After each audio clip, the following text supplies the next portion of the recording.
Welcome back, viewers, to another review with MD, the film reviewer.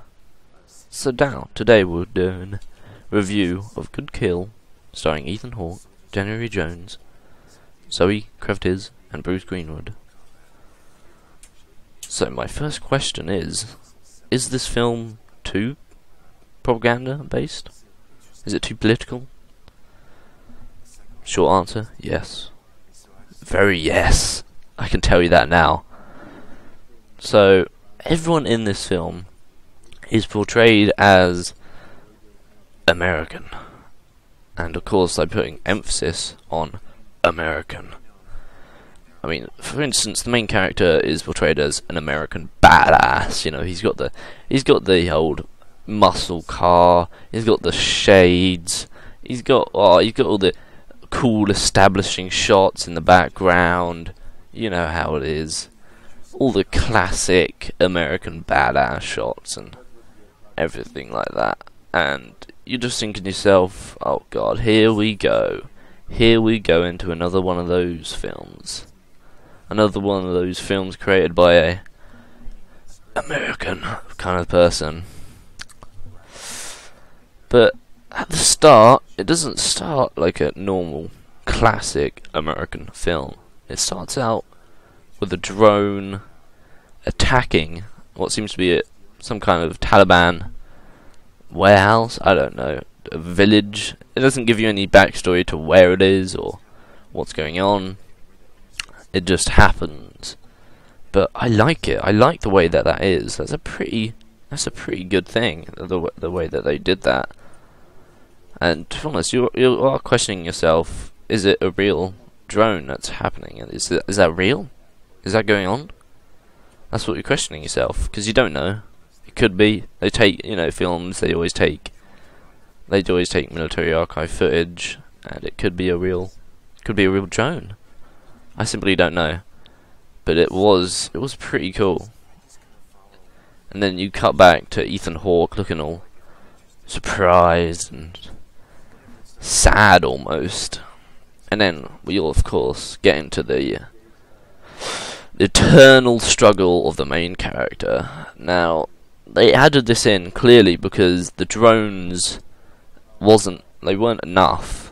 They needed obviously more they needed more story. They needed a main character with an internal struggle. Of course they did.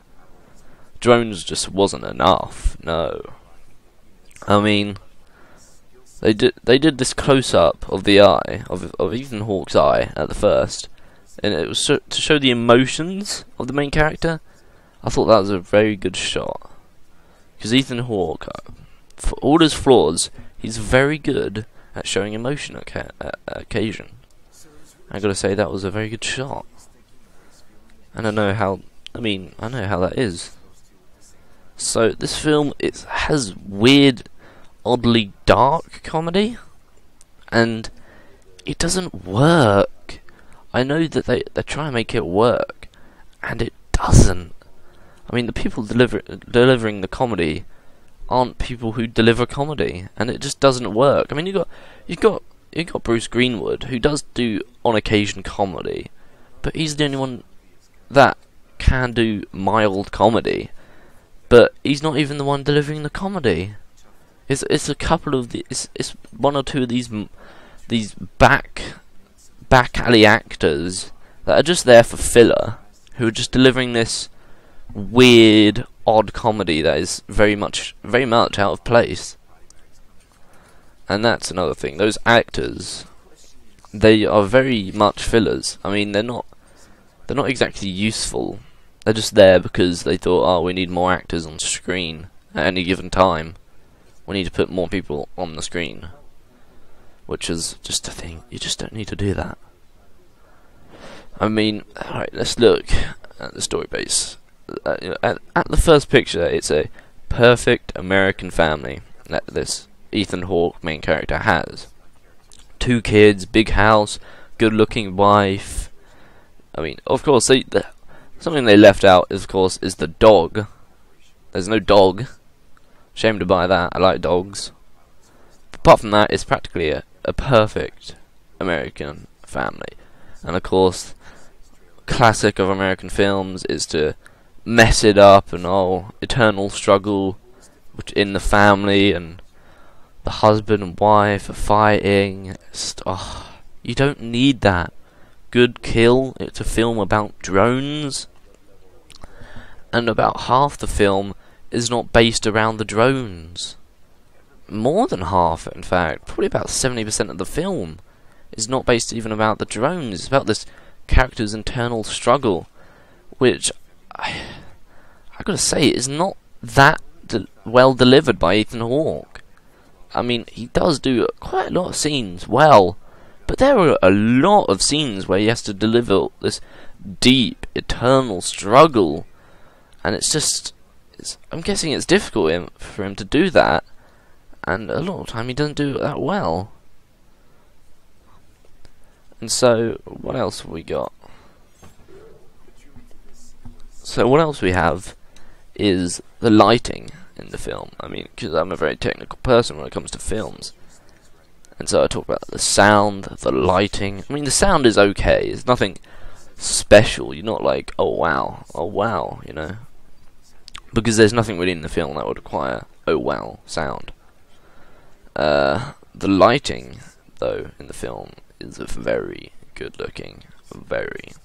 It's always lighted very well. The film, clear as day, crystal clear. And I got to make a comment on that, because a lot of films fail at the lighting, and this film just does not fail at it. So another thing is, so the general character, who's Ethan Hawke, and I've got to say, he's not that good of a character, but still, he's better than most of the characters early in the film, being interesting and more original than the others. I mean, I thought, well, if that's the case, well then, what's the ending in this film going to be like? But the characters, I gotta say now, I'm not going to ruin anything of the film, because I don't want to. I mean, I don't know if you're going to watch it, but yeah, and the characters do develop over time. They get a bit more interesting. Well, some of them do, some of them stay the same, but it's odd. I mean, the way that the wife acts throughout most of the film is just like, what? I mean, most of the characters act so oddly and so illogical. No one acts that way. No one acts that way. No one does. People don't act that way in real life. And you're just like screaming at the screen saying, what are you doing? What are you doing?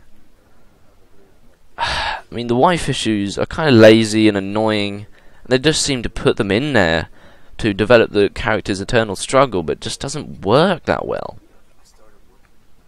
I mean, whilst they're flying the Reaper drones, they have quite an interesting stories with one another, and they're talking, and it's interesting. There's a bit of action in the background, and it's very interesting. But they barely do that kind of thing. They barely do. I mean, another thing that puzzles me sometimes is that there's not any backstory to what's going on in Afghanistan. I mean, that may not be a terrible thing, because it could develop. It means that they can develop the character's main story even further. They can spend more time with him. But as that's Ethan Hawke, that doesn't really work that much. That doesn't really work. It's just so odd. It's just so odd. I mean, this film is very good at some things. I mean, at some things, this film is very, very well done. Well, others, it's lazy and filler, if you know what I mean. There's one character, I guess two characters, who are simply seen to be there to fill the screen. One of them is purposely very, very annoying. They wanted him to be annoying, but they probably long-shot it by quite a lot. And it seems like that as well. It seems like he long-shotted quite a fair amount. Very, very a lot. And then there's some weird, random connection between two main characters. and it kind of just happens. I mean, I guess the main character is lonely at that point in the film, but it's random and it doesn't make any sense. And through the action scenes, the tension is built up by this very good musical piece, but it doesn't really go anywhere, and it's just like, it's less action than you expect it to be in the end, and it's just like, oh, okay then. It doesn't make any sense. It does not make any sense at times. The ending is quite a good ending. You don't expect the ending. I mean, I guess when you look further back, it's quite an unoriginal ending. Oh, you know, things go really bad, and then they just suddenly turn out for the best for no apparent reason. They just do, and you're just like, oh, well, that's interesting. I was gonna say, all in all, this film is good. It's very good, but on a very mild basis. I mean, I don't think Ethan Hawke was the right character for this. He's a very emotional actor, but he does not do this kind of role right. And the whole Good Kill title of the film is totally a lie. It's not even based around the Reapers or the action or at all. It's based around this eternal struggle with the main character that doesn't work that well.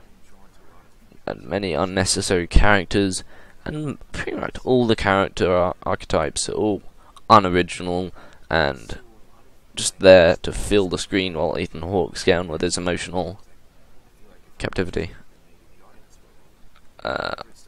So MD Films is going to give this film a 6 out of 10.